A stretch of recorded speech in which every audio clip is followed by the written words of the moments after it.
YellowJackets is one of my top 10 favorite shows of all time.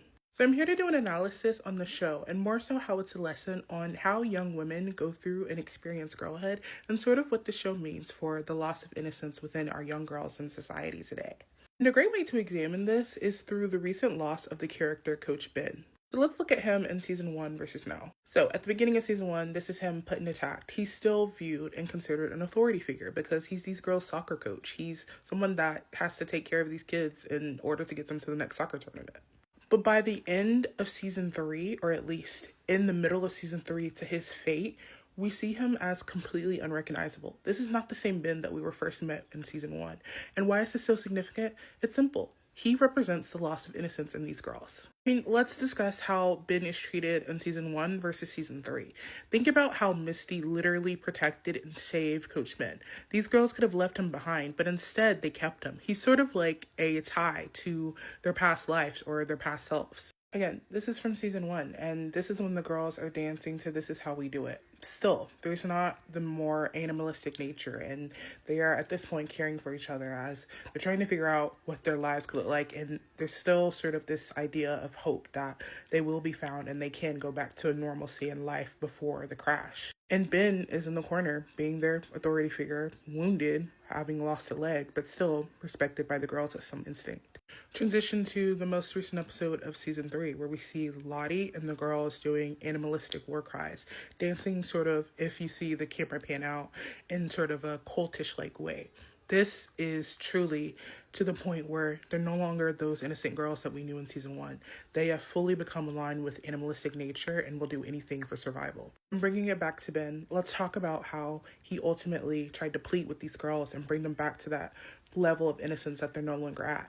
Remember, he says that they need to remember back who they used to be when he was their soccer coach and he loved all of them equally, where he was trying to get them to championships, remembering that they had all done something sneakily, and if he didn't care about them at one point, he would have sold them out to administration. He wants the girls to remember this Ben, because this is the Ben that they took on the trip together.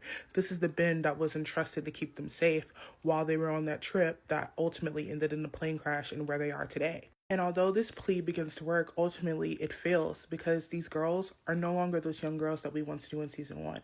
The innocence is gone. They've at this point seen things, and cannibalism is not something that they can shy away from anymore. It's how they've survived through the different seasons, and in particular winter, even though this is the summer season.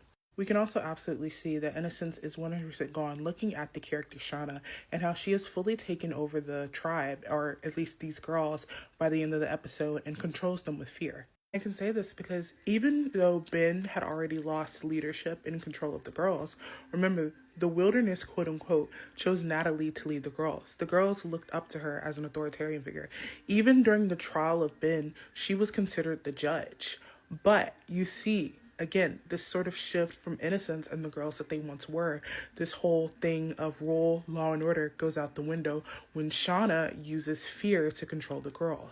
And we see this type of leadership be encouraged by Melissa, which it ultimately helps with Shauna's confidence in being able to lead by fear and rule by evil, which is something that Natalie never did. Natalie tried to, implement responsible leadership and passionate leadership, something that leadership would allow for these girls to feel comfortable.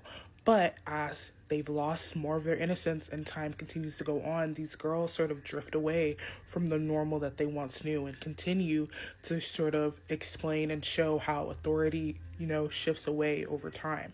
And ultimately, this is why I believe the character Ben is so important in this series, because he is the thing that ties the girls back to the school.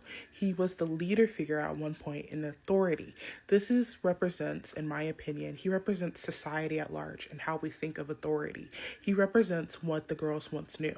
And Shauna represents the new society, or the society that these girls have had to build in order to survive, that the wilderness chose her, the wilderness chose me, that they are one with these animals. It's sort of incredible, and I could honestly take, if this YellowJackets had a psychology course, I would have loved to take it, because I love seeing this whole idea of animalistic becoming one with nature, and you are not the prey, you are the predator.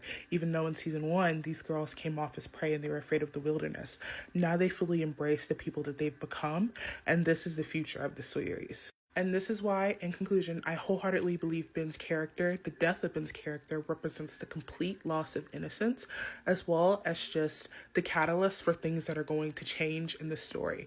I think that this is going to set off a bunch of different things, and we saw at the end of the most recent episode what happens, that they've already been found. This is going to set off so many different things, and I think that it really represents that these girls have gone far beyond what they once knew. And even if they do get back to reality, which we know they do because obviously they're adults in the future, or in the future timeline, we will see that this was the catalyst for everything to fall apart and how these girls really became one with nature. If you stuck around for this long for my YellowJackets analysis video on Coach Ben, thank you guys so much. I really enjoy doing videos like this, and if you would love to see more content from me, make sure you scroll my TikTok page and look at my different videos. Thank you so much, and I'll hope to see you in my next nerdy pop culture updates video. Peace. And make sure you follow me so you become a lucky charm. Bye!